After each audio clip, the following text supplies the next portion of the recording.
नमस्कार दोस्तों, स्वागत है आप सभी का एक बार फिर से घटना चक्र में। आप लोग जानते हैं आपके समक्ष वीपीओ की यानी विलेज पंचायत ऑफिसर की वैकेंसी है और विलेज पंचायत ऑफिसर के लिए हमारे नए नए इनिशिएटिव चल रहे हैं।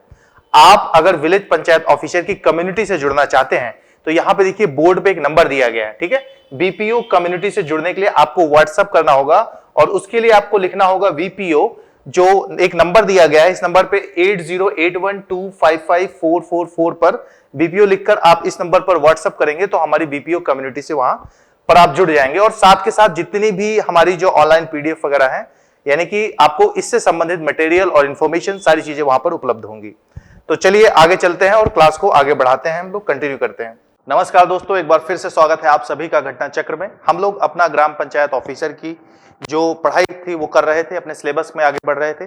कल हमने उत्तर प्रदेश के विशेष संबंध में परिचर्चा की थी।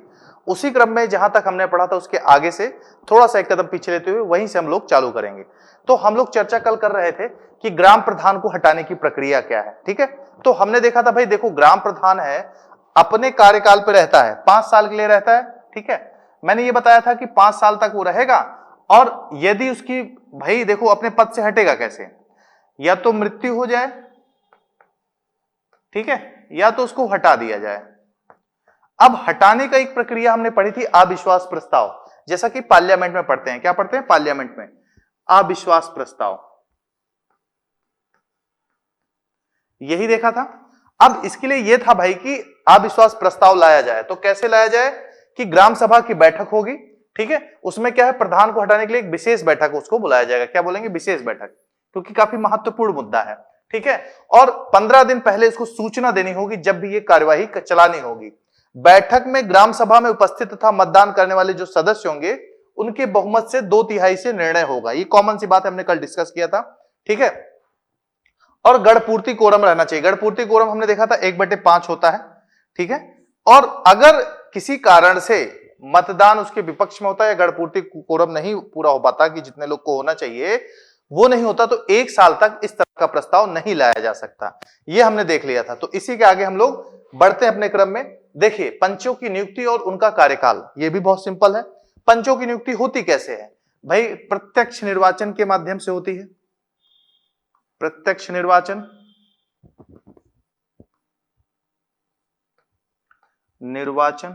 ठीक है, प्रत्यक्ष निर्वाचन के माध्यम से होती है।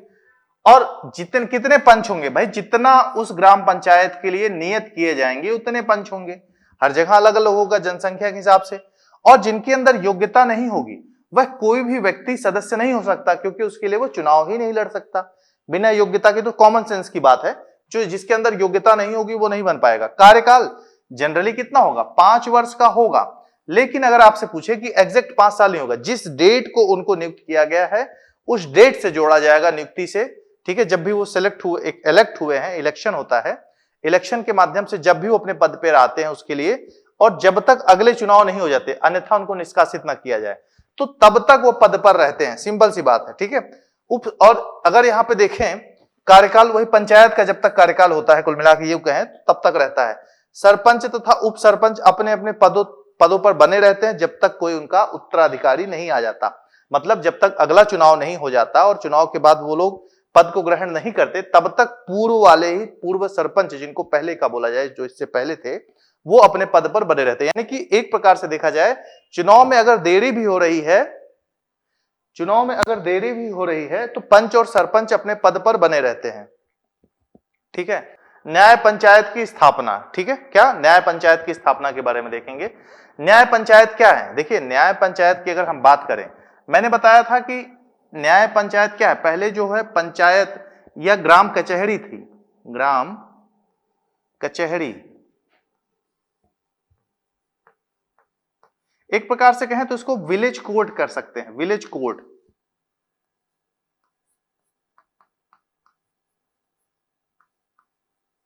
विलेज कोर्ट, ग्राम कचहरी, ठीक है, या ग्राम कोर्ट। अब ये क्या था, इसको बाद में चलकर न्याय पंचायत बोल दिया गया। यानी कि पंचायत के पास शुरू से ही न्यायिक शक्तियां थी, आज भी हैं। आप देखेंगे कि देखिए, ये जो पंचायत वाला सिस्टम है न्यायिक शक्ति का, हर राज्य में अलग अलग प्रावधानों के हिसाब से इसको बनाया गया है। कहीं कहीं ज्यादा है, कहीं कहीं नहीं है। कोई कहीं कहीं क्रिमिनल मामले भी सुन सकते हैं, कहीं कहीं नहीं सुन सकते, वो बात अलग है। लेकिन यहाँ पे बात यह है कि थोड़ा थोड़ा जितने भी राज्य हैं अगर है भी तो उसमें बेसिक अंतर हो सकता है, क्योंकि राज्यों के ऊपर निर्भर है। राज्य सरकार यहां पे बोला गया है कि जिलों को, जैसे अभी भी देखिए तो पंच बैठते हैं और निर्णय लेते हैं, खासकर सिविल मामलों में। क्रिमिनल मामलों में भी पहले लिया जाता था, जो पंचायत गांव में लोकल पंचायत बुलाई जाती है, ये वाली पंचायत नहीं कि 5 लोग बैठते हैं 10 लोग बैठते हैं गांव के और निर्णय देते हैं, ठीक है। तो एक प्रकार का न्यायिक कार्य ही हुआ। अब यहाँ पे देखिए तो जो राज्य सरकार होती है वो क्या करती है, न्याय पंचायत के हिसाब से सर्किल में विभाजित करती है, ठीक है। जितने भी जिले होते हैं उनको सर्किल में डिवाइड कर लेती है कि भाई मान लो जनसंख्या और टोपोग्राफी और क्षेत्रफल आदि के हिसाब से जहां जितने लोग रहते हो, भाई कोई जैसा क्षेत्र होगा जहां कम जनसंख्या होगी, कहीं ज्यादा जनसंख्या हो वगैरह, तो क्या करते हैं वो लोग इसकी सुविधा के लिए एक सर्किल बना लेते हैं। सर्किल मतलब एक क्षेत्र बनाते हैं, जोन में बांट लेते हैं, और प्रत्येक जिले में उतने सर्किल होते हैं जितने आवश्यक हो। यानी कि एक चीज समझिएगा, यहां पे अगर पेपर में आपसे पूछा जाए कि कितने सर्किल होते हैं, तो भाई बोलो कोई आवश्यक नहीं है कितने होंगे, आवश्यक नहीं है, ठीक है। ये परिस्थितियां या उसकी स्थिति या जनसंख्या आदि के आधार पर निर्धारित किए जाते हैं। राज्य किसके द्वारा निर्धारित किए जाते हैं, तो राज्य सरकार। एक्चुअली राज्य सरकार एक अधिकारी नियुक्त करता है उसके माध्यम से, और जनरली ये सारे काम उस अधिकारी कलेक्टर के द्वारा माध्यम से ही, हालांकि वो स्वयं नहीं करता, कोई नोडल ऑफिसर होता है, ठीक है, प्रतिनिधि होता है, वो करता है। प्रत्येक सर्किल में एक नियमित न्याय पंचायत होती ही है, ठीक है। सर्किल में डिवाइड करेंगे तो एक नियमित न्याय पंचायत होगी। प्रत्येक सर्किल के भीतर ग्राम पंचायतों के क्षेत्र परस्पर संलग्न होते हैं, जाहिर सी बात है। जब एक सर्किल होगी तो ग्राम पंचायत के क्षेत्र अपने आप उससे संलग्न होंगे ही होंगे, नहीं तो सर्किल का मतलब क्या हुआ, ठीक है। सदस्यों की संख्या न्यूनतम कितनी हो सकती है, 10 और अधिकतम 25। यानी कि अगर पूछा जाए कि सदस्यों की संख्या कितनी हो सकती है, तो 10 से 25 के बीच में कितना हो सकती है, 10 सदस्यों से 25 के बीच में, यानी कि कम से कम 10 सदस्य हो सकते हैं, अधिक से अधिक 25 सदस्य हो सकते हैं। बेसिक इसी तरह के प्रश्न परीक्षा में पूछे जाते हैं जो हम लोग यहाँ पे पढ़ रहे हैं, ठीक है। साथ के साथ आप लोग किताब को भी कंसीडर करते चलिएगा, मैं बार बार बता रहा हूं, क्यों, क्योंकि किताब आपके रिवीजन में हेल्प करेगा। इस वीडियो के माध्यम से आप जल्दी शॉर्ट रिवीजन कर पाएंगे, लेकिन किताब में अंडरलाइन करके उस चीजों को जल्दी जल्दी पढ़ पाएंगे, ठीक है। चलिए, न्याय पंचायत की न्यायपीठ। अब न्यायपीठ की बात करें तो भाई देखो, न्यायपीठ का मतलब क्या होता है। जैसे मान के चलिए कि एक बड़ी पंचायत है,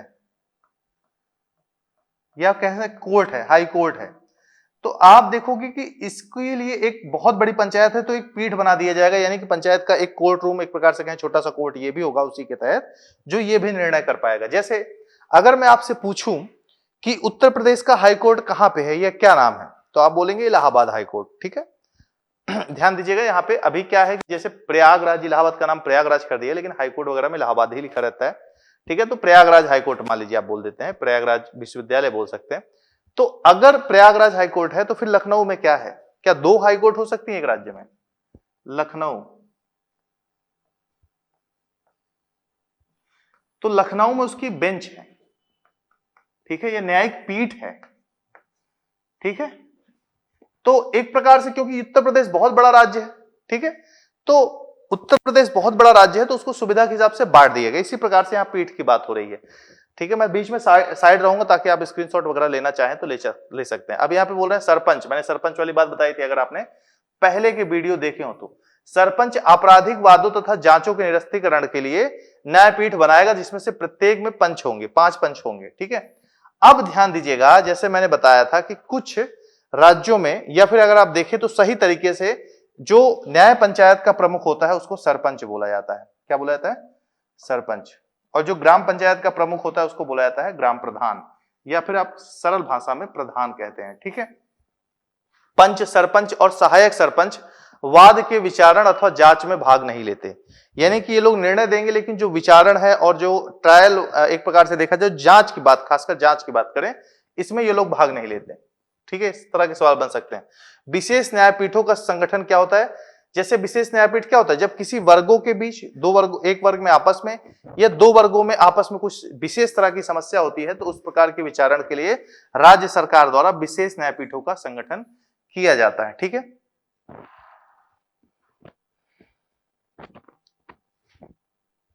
यहां पे थोड़ा सा क्या है ना, वाद के विचारण में, ट्रायल में, तो ट्रायल का मतलब अगर पंच सरपंच ही नहीं रहेंगे तो चलेगा कैसे, ठीक है। तो इन्वेस्टिगेशन भी वैसे देखिए, जांच वगैरह की जनरली कौन करता है, पुलिस वगैरह करती है, फिर कोर्ट में जाता है, तो थोड़ा सा कई बार कुछ चीजें इधर उधर हो जाती है।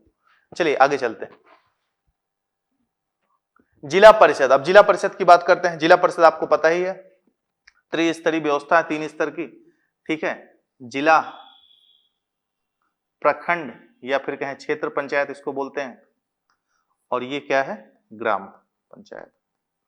तो यहां पे जिला परिषद की बात हो रही है। जिला परिषद बोले तो पद सोपान में, यानी कि पद सोपान मतलब हायरार्की या क्रम में देखें तो सबसे ऊपर की संस्थान है, ठीक है, ऊपर की संस्थान है। उसके बाद क्षेत्र पंचायत, खंड पंचायत या फिर इसको प्रखंड पंचायत भी बोलते हैं, वो आएगी, ठीक है। तो देखेंगे सदस्यों का निर्वाचन कैसे होता है, ये हम लगभग देख चुके, प्रत्यक्ष जनता द्वारा होता है।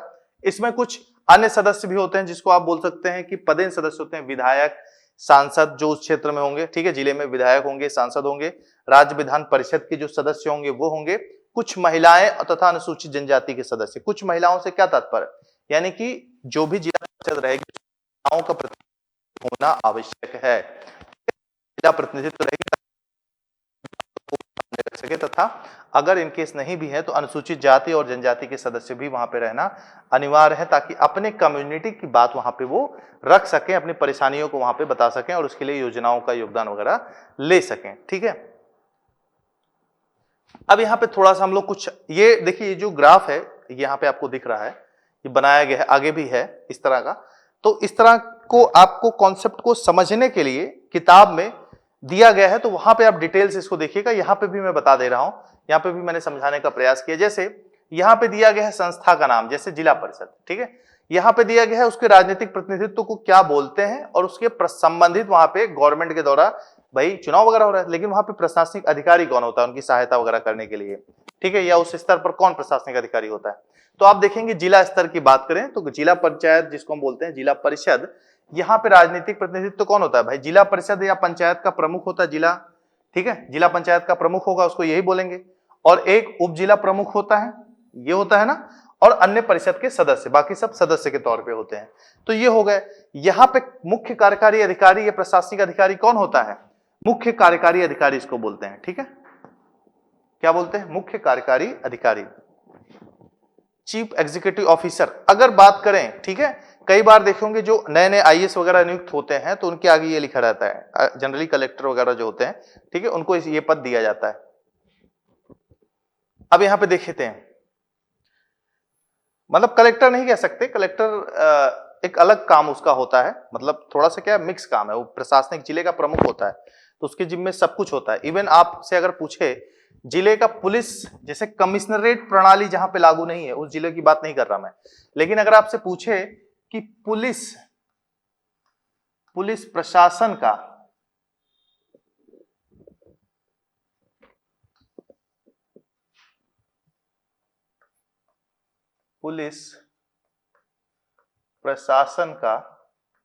प्रमुख कौन होता है, ठीक है, प्रमुख कौन, तो आप बोलेंगे कि एसपी होता है या फिर आईपीएस लेवल का जो बड़ा अधिकारी होगा वो होगा, ठीक है, एसएसपी होगा, जो भी है।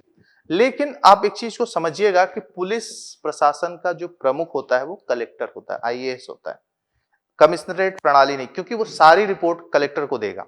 तो इसमें कंफ्यूज मत होइएगा, ठीक है। अब यहाँ पे कलेक्टर बोल रहे हैं तो प्रशासनिक काम कर रहा है, इसका मतलब ये नहीं कि वहां पे काम कर रहा है, ठीक है।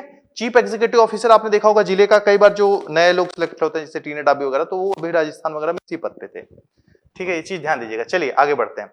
अब यहाँ पे देखिएगा पंचायत समिति, यानी कि ब्लॉक स्तर पे बात कर रहा है, तो वहां पे कौन होता है, या ब्लॉक पे ब्लॉक प्रमुख होता है, प्रधान बोल लीजिए उसको, ठीक है, एक उप प्रधान होता है। उसके बाद पंचायत समिति के अन्य सदस्य होते हैं, उसमें बहुत सारे सदस्य, पदेन सदस्य, ठीक है, जो वहां के और सदस्य होते हैं, हमने पढ़ा है कि कौन कौन है, ठीक है, तो वो लोग आ जाएंगे यहाँ पे, कौन कौन आ जाएगा, जो अन्य सदस्य होंगे। अब देखिए ग्राम पंचायत, पंचायत लेवल पे आ जाते हैं हम लोग, तो ग्राम प्रधान होता है, ठीक है, सरपंच होता है ना। अब यहां पे ध्यान दीजिएगा उप सरपंच होता है और वार्ड सदस्य या पंच होते हैं। एक चीज यहां पे ध्यान दीजिएगा, प्रधान और सरपंच को एक साथ कंसीडर कर रहे हैं, वो होता भी है, वही हम लोग समझते भी हैं और सच भी है, लेकिन वास्तविक रूप से अगर टर्मिनोलॉजी के हिसाब से देखा जाए तो सरपंच को जो न्यायिक पंचायत होती है उसका हेड बोला जाता है। लेकिन यहाँ पे क्योंकि सिस्टम में एक ही बहुत प्रैक्टिकली वो लागू नहीं है, ठीक है, जहां पे भी होगी यूपी के संबंध में आप ऐसा बोल सकते हैं। क्लियर है, चलिए आगे बढ़े। यहां पे देख लेते हैं, यहां पे कौन होता है, पंचायत समिति स्तर पर खंड विकास अधिकारी होता है, बीडीओ होता है, ठीक है, और यहाँ पे ग्राम सेवक या विलेज डेवलपमेंट ऑफिसर होता है, जिसके लिए आप लोग पढ़ रहे हैं, ग्राम विकास अधिकारी। यहाँ पे बीडीओ होता है, विलेज डेवलपमेंट और ब्लॉक डेवलपमेंट। ठीक है, चलिए पद सोपान में व्यवस्था। पद सोपान मतलब कौन किस क्रम में रहेगा। ठीक है, पूरे स्टेट लेवल से हम लोग देखेंगे क्रम, यानी कि कौन सबसे ऊपर पद में माना जाएगा, उसके नीचे कौन होगा, उसके नीचे कौन होगा। इस तरह से भी प्रश्न आपको देखने को मिल सकते हैं। इसको हायरार्की इंग्लिश में बोलते हैं। पद सोपान मतलब वरीयता क्रम क्या रहेगा, किस क्रम में कौन सबसे ऊपर रहेगा। तो राज्य स्तर पर अगर हम पंचायती व्यवस्था में देखें तो सबसे ऊपर, ठीक है, पद सोपान व्यवस्था में क्या होंगे, मंत्री होंगे, पंचायती राज मंत्री। ठीक है, अब देखें स्टेट लेवल पे, उसके बाद पंचायती राज मंत्री होंगे। ध्यान दीजिएगा, ग्राम विकास एवं पंचायती राज मंत्री, इस तरह के जो मंत्रालय होते हैं वो वहां पे काम करते हैं, उसका जो विभाग का प्रमुख होता है वही मंत्री होगा। उसके नीचे मंत्रालय के नीचे देखें तो सचिव आ जाते हैं। ठीक है, पंचायती राज सचिव। ठीक है, प्रमुख सचिव आते हैं, कौन आते हैं, प्रमुख सचिव आ जाते हैं। उनके नीचे सहायक सचिव हो जाते हैं। अब यहाँ पे थोड़ा सा ये कॉमा वमा देखे टाइपिंग की दिक्कत है। पंचायती राज सचिव आप इनको बोल सकते हैं। देखिए यहाँ पे ये प्रमुख सचिव है, उप सचिव बोलिए। यहाँ पे देखिए, ध्यान दीजिएगा, जो अंतर है, ये कौन है, प्रमुख सचिव है, ये सचिव है, तो उन्हीं के सहायक सचिव भी आप इनको बोल सकते हैं। ठीक है, पंचायती राज विशेष सचिव, ये जो कॉमा है ना, ये कॉमा एक्चुअली यहाँ पे ऐसे होना चाहिए था, यही गड़बड़ हो गया है। यहाँ पे कौन है, सचिव है, तो पंचायती राज विशेष सचिव हो गए। ये ध्यान दीजिएगा, ये एक है पंचायती राज विशेष सचिव। यहां से देखिएगा, पंचायती राज विशेष सचिव सबसे ऊपर कौन हो गए, पंचायती राज मंत्री हो गए। फिर उसके बाद प्रमुख सचिव हो गए, प्रमुख सचिव के बाद सचिव हो गए या सहायक सचिव बोलिए, उसके बाद विशेष सचिव बोलते हैं। ठीक है, वही देखिए क्या होता है, जैसे आप कहीं एक हायरार्की देखें आर्मी वगैरह में, तो क्या होता है, सेक्रेटरी होता है। ठीक है, उसके साथ आप देखेंगे ज्वाइंट सेक्रेटरी होता है, तो ऐसे यहाँ पे भी चलता है। ठीक है, बस उसको कहने की बात होती है। यहाँ पे प्रमुख बोल रहे हैं, इसके आगे कुछ नहीं लगाया, इसके आगे विशेष लगा दिया, विशेष सचिव हो गए। अब वहां पे देखिए आ गया ज्वाइंट सचिव, जो ज्वाइंट सेक्रेटरी आ गए, यही मैं बता रहा था। ठीक है, उसके बाद यहाँ पे सहायक सचिव, जहां यहाँ पे हम बोल रहे थे, इसलिए यहाँ पे सचिव, क्योंकि यहाँ पे उप सचिव। अब यहाँ पे जो पद सोपान है, क्रम है, कौन किसके नीचे काम कर रहा है, क्योंकि बार बार एक ही टर्मिनोलॉजी यूज हो रही है, इस तरीके से इसलिए यूज किया गया है। तो यहाँ पे सेक्रेटरी का मतलब ये मत सोचिएगा कि ये हेड है। ठीक है, उसके ऊपर भी एक हेड सेक्रेटरी है। ठीक है, चीफ सेक्रेटरी है, सेक्रेटरी है। ठीक है, स्पेशल सचिव है। ठीक है, संयुक्त सचिव है, उप सचिव है, और उसके नीचे जो है उप सचिव के नीचे एक और उप सचिव है। ठीक है, सहायक सचिव इसको हम बोलेंगे ना। तो ये क्रम याद रखिएगा, थोड़ा सा कंफ्यूजिंग है, बहुत ज्यादा ऐसा नहीं कि पेपर में आएगा, लेकिन उस पद के लिए अगर आप जा रहे हैं तो कम से कम पता होना चाहिए। अभी इतना ही नहीं है, आगे देखिए। ठीक है, निदेशक, क्योंकि अब भाई आप राज्य से आते आते जिले स्तर पे आए, जिले से नीचे आएंगे, फिर जिला के नीचे ब्लॉक स्तर पे आएंगे, फिर पंचायत लेवल पे आएंगे। ठीक है, तो यहाँ पे देखेंगे निदेशक पंचायती राज विभागाध्यक्ष होता है जिले स्तर पर, अपर निदेशक होता है, संयुक्त निदेशक। अब यहाँ पे डायरेक्टर की बात आ गई, जो हम वहां पे पिछले वाले स्लाइड में देख रहे थे ना। मुख्य वित्त एवं लेखाधिकारी होता है, जिला पंचायत राज अधिकारी होता है, प्रशासन अधिकारी होता है। ठीक है, जनरली ये जिले स्तर पर ही इस तरह से काम करते हैं। ठीक है, उसके बाद ब्लॉक डेवलपमेंट ऑफिसर, ये सारे उसके नीचे काम करते हैं, फिर विलेज डेवलपमेंट ऑफिसर, ये सारी चीजें होती हैं। ठीक, क्रम ये हायरार्की एक्चुअली में कंफ्यूज करेगी, इसीलिए यहाँ पे इसको थोड़ा सा बेसिक दिमाग में रखिएगा कि किसके नीचे कौन होगा। बुक में देखेंगे तो किताब में थोड़ा सा और डिटेल में आपको ये मिलेगा। ठीक है, चलिए यहाँ पे हमने स्लाइड से समझा दिया। अब प्रशासनिक ढांचा देख लेते हैं, ग्राम पंचायत का प्रशासनिक ढांचा। वैसे तो ग्राम पंचायत का प्रशासनिक ढांचे की अगर हम बात करें तो इतना कॉम्प्लेक्स तो लगना ही नहीं चाहिए। गांव में रहते हैं, पंचायत वगैरह का सिस्टम पता है। सिंपल सा, वहां पे प्रशासनिक अधिकारी के नाम पे कौन होता है, एक पटवारी होता है, जिसको हम लोग क्या बोलते हैं, लेखपाल बोलते हैं। ठीक है, कहने को तो सैलरी बहुत कम है, लेकिन पैसा बहुत ज्यादा है। जितने गांव में सैलरी 20-22 हजार के आसपास शायद है इनकी। ठीक है, लेकिन पैसा अच्छा खासा रहता है, 20-22 लाख रुपए महीने रहते हैं इनके पास, माफ कीजिएगा साल में। ठीक है, तो ग्राम पंचायत स्तर पर राज्य सचिव, मतलब जो राजस्व विभाग है, ठीक है, उसका सबसे निचले स्तर पर लेखपाल ही होता है और बहुत महत्वपूर्ण पद होता है। अब इसका काम भी हमने आगे देखा। काम में क्या होता है, जो नाप जोख होती है खेतों वगैरह की या राजस्व से संबंधित कोई भी मामला ग्राम पंचायत का होता है, वो बिना इसके जो है हस्तक्षेप के नहीं जाता। इसकी साइन और जांच जरूर लगती है, मौके पे जाके चेक करता है चीजों को। अब अन्य कर्मचारियों में देखिए, इसको पटवारी को इसलिए मैंने अलग कर दिया क्योंकि बहुत महत्वपूर्ण है। आप देखेंगे सचिव है, सहायक सचिव, सहतार्थ बोलते हैं, ग्राम सेवक। ठीक है, ग्राम सेवक क्या है, वही ग्राम विकास अधिकारी है। वो कौन है, ग्राम विकास अधिकारी, ये दोनों एक ही है। ठीक है, ग्राम विकास अधिकारी जिसके लिए आप लोग पढ़ रहे हैं। ठीक है। और ये क्या करता है ग्राम विकास अधिकारी का, तो परामर्श और नीतियों को लागू करने में जो है ग्राम पंचायत की सहायता करता है। क्या करता है? ग्राम पंचायत की सहायता करता है। चलिए हम मैं साइड हो जाता हूं, इसको स्क्रीनशॉट वगैरह ले लीजिए।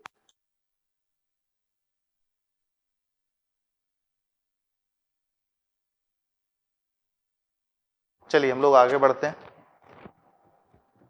ग्राम पंचायत का गठन, ठीक है, ये कई बार देख चुके हैं, बस उसी क्रम में तो एक बार और देख लेते हैं।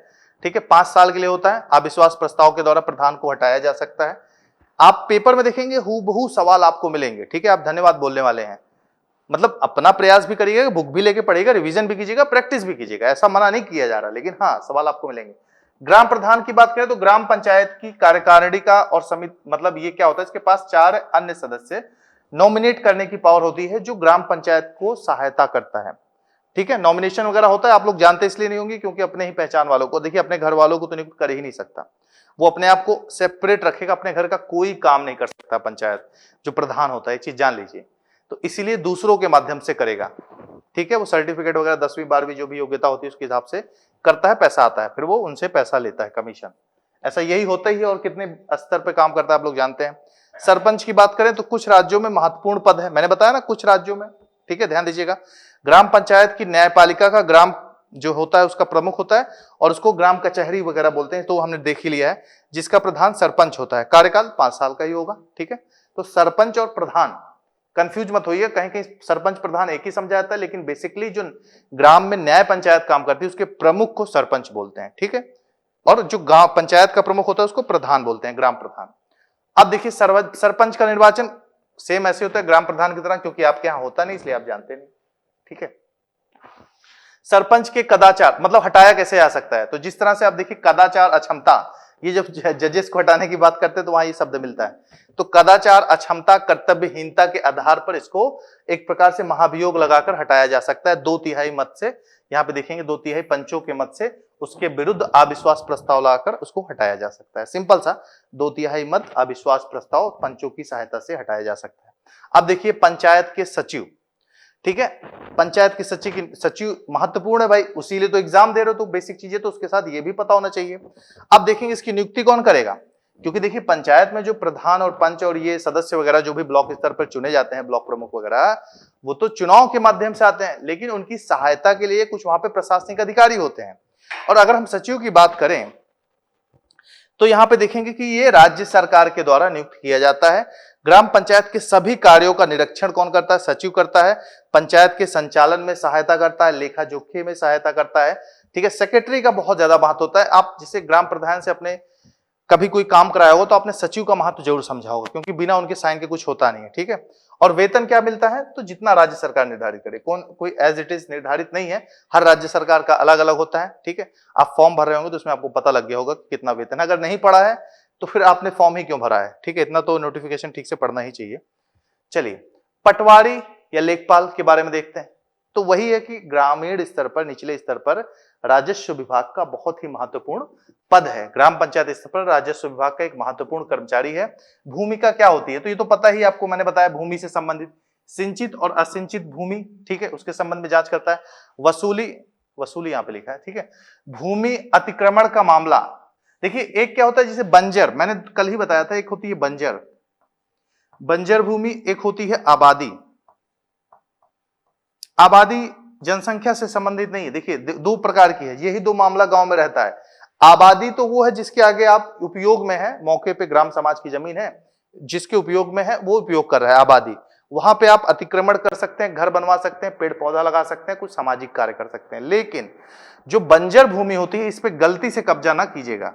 हालांकि जो प्रधान वगैरह बनते हैं अपने टर्म में टेन्योर में क्या करते हैं, वो ऐसा कर लेते हैं, क्योंकि वो सामाजिक उपयोग के लिए कुछ वहां पे भवन निर्माण, खेलकूद की चीजें, पार्क वगैरह या इस तरह की चीजें, कुछ मंदिर वगैरह बनवाए जा सकते हैं, नल वगैरह लगाए सकते हैं, कुएं आ जा सकते हैं। ठीक है, लेकिन बंजर भूमि में होता क्या है कि अगर आपने अतिक्रमण किया है, घर बनवाया है, जब भी मामला कोर्ट में जाएगा तो आपको घर को तोड़ा ही जाएगा या घर को हटाना ही पड़ेगा। तो बुद्धिमानी का काम है कि उस पर कभी हस्तक्षेप करे ही ना, ज्यादा बुद्धिमान और ज्यादा बुद्धिमत्ता ना दिखाएं, किसी वकील के बहकावे में ना आए, और फीस लेके निकल जाएगा, बाद में परेशान आप होंगे। ठीक है, तो ये सब मामला, इस सारा चीज कौन देखता है, ये आप देखेंगे तो ये किसके हाथ में आता है लेखपाल के हाथ में। पटवारी जिसको देखिए हम लोग लेखपाल बोलते हैं, यही एमपी छत्तीसगढ़ में चले जाइए, वहां पे व्यापम के थ्रू एग्जाम होता है, उनको पटवारी बोलते हैं। क्या बोलते हैं? पटवारी। ठीक है, चलिए ग्राम सेवक या ग्राम विकास अधिकारी। ठीक है, अब यहां पे देखिए पांचवा है, यहाँ पे 5 नहीं है। अब इसका काम क्या है? तो वैसे तो हम मोटा मोटा देख सके हैं कि ग्राम पंचायत की सहायता करना, ठीक है, समन्वय स्थापित करना और लेखा जोखा नियंत्रित करना, लेकिन फिर भी एक बार देख लेते हैं कि एक बहुउद्देशीय कर्मचारी है, मल्टीटास्क मैन है, आपसे बहुत सारा काम कराया जाएगा। क्या क्या कराया जाएगा? जनता और प्रशासन के मध्य एक कड़ी होगा, जोड़ना पड़ेगा। भाई आपने वो ग्राम पंचायत वेब सीरीज देखी होगी, बहुत ही हिट रही है, वास्तव में बड़ी अच्छी है, उससे आपको बहुत कुछ सीखने को मिलेगा। ठीक है, तो आपने देखा होगा कि क्या करते हैं, साथ खैर उसमें ज्यादा दिखाया गया है, लेकिन आप जब सचिव रहेगा तो प्रधान के साथ आपके संबंध बने ही जाते हैं। ठीक है, तो उस हिसाब से आप डील भी करेंगे। कृषि और अन्य संबंधी कार्यों में महत्वपूर्ण योगदान देता है। ठीक है, पंचायतों का परामर्श तथा नीतियों को लागू करने में सहायता करता है। नोट कुछ है यहाँ पे देख लीजिए। जिला परिषद के केवल, अब ये अलग से है इसके अलावा नोट, ठीक है, वो हो गया। जिला परिषद के केवल एक परामर्शदात्री एवं पर्यवेक्षी, देखिए जिला परिषद की बात कर रहे हैं, मैंने बताया कि सारा काम हमने पहले देखा है पहले वाली स्लाइड में कि सारा महत्वपूर्ण काम ब्लॉक स्तर पर होता है, समितियों के माध्यम से। ठीक है, ब्लॉक स्तर पर होता है। तो जिला, वैसे तो मॉनिटरिंग का काम जो सबसे महत्वपूर्ण है वो जिला परिषद ही करता है, लेकिन वैसे मॉनिटरिंग का काम ब्लॉक स्तर पर भी होता है, लेकिन मेन रूप से इसका काम मॉनिटरिंग का है, परामर्श देता है, उसके बाद पर्यवेक्षण करता है, पर्यवेक्षी संस्था है। ठीक है, कार्यपालिका के समस्त वास्तविक अधिकार एवं कर्तव्य पंचायत समितियों में निहित होते हैं, क्षेत्र पंचायत में। ठीक है, ये हमने देखा है। अगर ध्यान से आप पढ़ेंगे क्लास को तो वही चीजें रिपीट हो रही है, मैं एडवांस में चीजें बता दे रहा हूं, तो पेपर में तो प्रश्न गलत होने का सवाल ही नहीं बनता। बलवंत राय मेहता, मैंने पहले भी 2-3 बार बताया कि क्या बोलेंगे, भाई मध्य स्तर पर इन्होंने समितियों की अनुशंसा की बात की थी और यूपी ने पहले ही इसको लागू कर दिया था।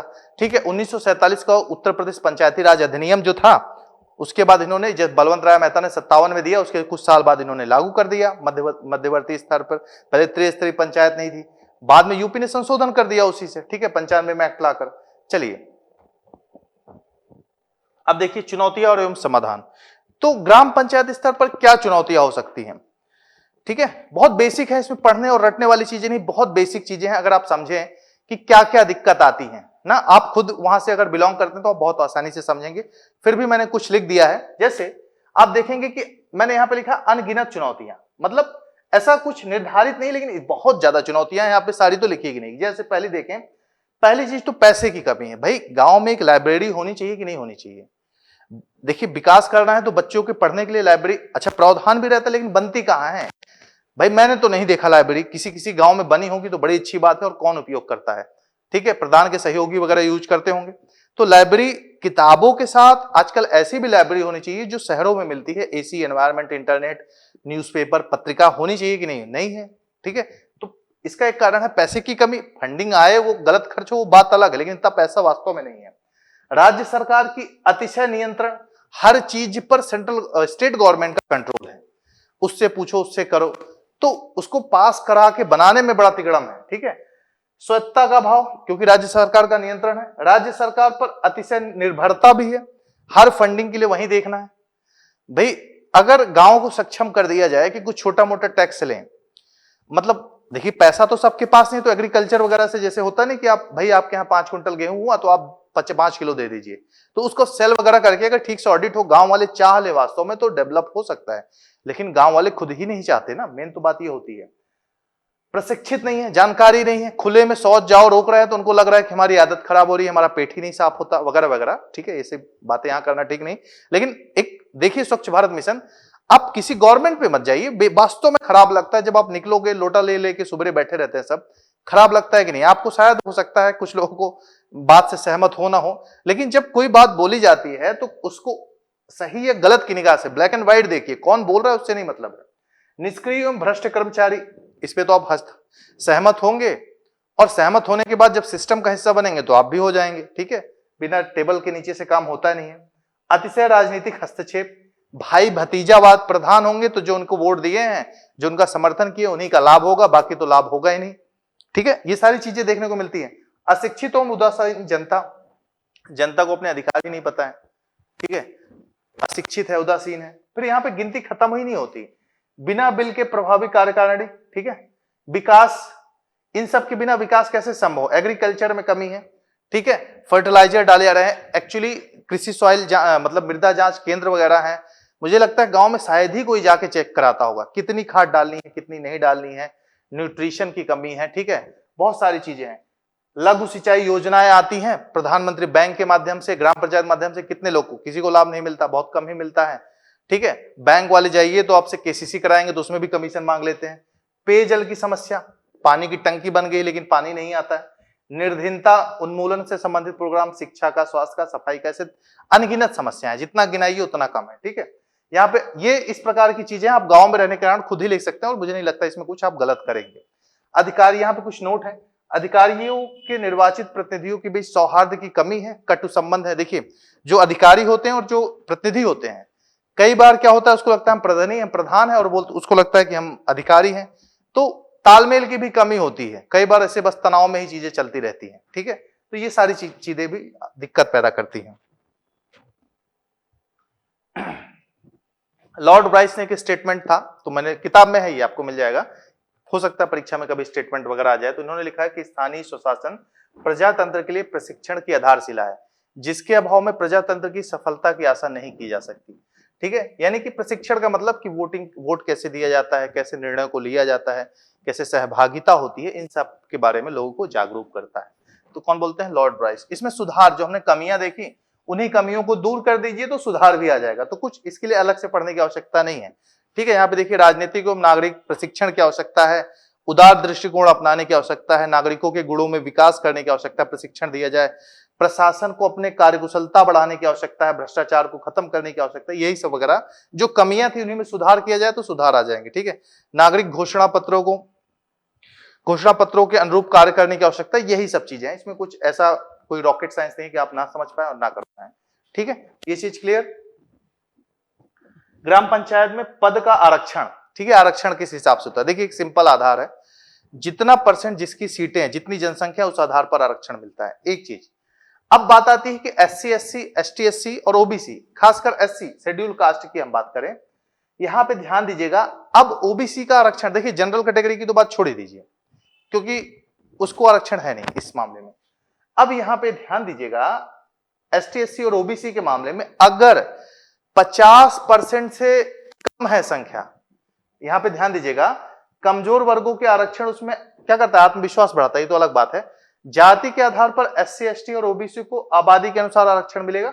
नीचे लाइन देखिएगा, ओबीसी को वही आरक्षण मिलेगा, कहां पे आरक्षण मिलेगा? जब एससी और एसटी आधी आधी से कम हो, यानी कि 50% कम से कम हो या इससे कम हो। अगर 50% से ज्यादा आबादी है एसटी एससी की, तो वहां पे ओबीसी को आरक्षण नहीं मिलेगा। क्यों नहीं मिलेगा? दो कारण। देखिए पहली चीज तो वो मेजॉरिटी में है, ठीक है, तो वहां पे आरक्षण की बात ही नहीं आती। और दूसरी चीज ये है कि वहां पे अगर बाहुल्य इलाका है, ठीक है, बाहुल्य इलाका है, तो कम्युनिटी के आधार पर वहां पे जैसे कहीं कहीं उनका बहुमत है या बाहुल्य है, तो वहां पे आरक्षण की बात। अब ये देखिए यहाँ पे थोड़ा सा समझने में कठिनाई होगी, बताने में तो मैं बता दे रहा हूं। यहाँ पे बोल रहे हैं कि एसटी एससी की आबादी जो है आधी या कम है, तो आधी का मतलब यहाँ पे क्या हुआ? 50% हुआ, ठीक है, या इससे कम हुआ। 50 से मतलब 49, थोड़ा सा 49 या कुछ भी, मतलब 50 से कम 40 45 20, ठीक है। यानी कि देखिए कम्युनिटी की बात है। अगर हालांकि देखिए गांव में जो चुनाव होता है वो किस हिसाब से वोट होता है? कम्युनिटी के हिसाब से वोट होता है। वोटिंग की बात बता रहा हूं, प्रणाली की छोड़ दीजिए, ठीक है। वोटिंग के हिसाब से क्या होता है? जो जनरली लोग अपने कम्युनिटी को ही वोट करते हैं, ठीक है। अब अच्छा पंचायत की छोड़िए, तो राज्य स्तरों पे भी ये चीजें हो गई हैं, इसका जो है लाभ उठाते हैं लोग, ठीक है। लेकिन यहां पे आरक्षण की जो बात है 50% पे, ये ओबीसी के आरक्षण की बात हो रही है, किस पे निर्भर कर रहा है? एसटी एससी के। अगर 50% से कम हुए तो आरक्षण नहीं मिलेगा, ये चीज पहले दिमाग में रखिए। और क्यों है इसका कारण? यह है कि क्योंकि वहां पे आबादी के अनुरूप आरक्षण दिया जाएगा। जब आपकी आबादी उतनी है ही नहीं कॉमन रूप से, तो वो आपको आरक्षण का मतलब, ध्यान दीजिएगा, जब मैं बोल रहा हूं आरक्षण नहीं है तो ऐसा मतलब नहीं है कि आपको सीटें नहीं मिलेंगी या चुनाव नहीं लड़ने दिया जाएगा, मतलब इसका ये कॉन्सेप्ट मत बनाइएगा। इसका मतलब है कि आप जनरल कैटेगरी के तौर पे देखे जाएंगे, बस सिंपल सी बात है, ठीक है। क्या है कि जनरल कैटेगरी के तौर पे आप देखे जाएंगे। क्लियर है? इसको एक बार नोट कर सकते हैं आप। हालांकि इतना कॉम्प्लिकेटेड आपसे घुस के नहीं पूछेगा कि क्यों नहीं है क्या नहीं है, सिंपल से ऊपर का प्रश्न आएगा। ठीक है, पंच या सरपंच का चुनाव नहीं लड़ सकता। कौन कौन नहीं लड़ सकता देख लीजिएगा यहाँ पे। दिवालिया जो हो गया हो, ठीक है, जिसको दिवालिया घोषित कर दिया गया हो, वो किसी प्रकार का चुनाव नहीं लड़ सकता। सरकारी जमीन पर बिना मतलब का बेजा कब्जा कर लिया हो, मानसिक रूप से बीमार हो, मंद बुद्धि का हो, कुष्ठ रोग आदि हो गया हो, नशे से संबंधित अपराध में कभी गिरफ्तार किया गया हो, ठीक है, सिविल अधिकारी संरक्षण अधिनियम 1955 के तहत दोषी पाया गया हो, पंचायत में कोई नौकरी कर रहा हो तो वो भी नहीं लड़ सकता, पंचायत की तरफ से वकील वगैरह हो, ठीक है, जो लीगल मामले को देखता हो, वो भी नहीं रह सकता, और विधानसभा के लिए जो अयोग्य घोषित किया गया हो वो व्यक्ति भी पंचायत का चुनाव नहीं लड़ सकता। चलिए, तो इस तरह से हमारा ये चैप्टर कंप्लीट होता है। हम लोग मिलेंगे अगली क्लास में अगले चैप्टर के साथ। तो आज के लिए इतना ही। Thank you very much.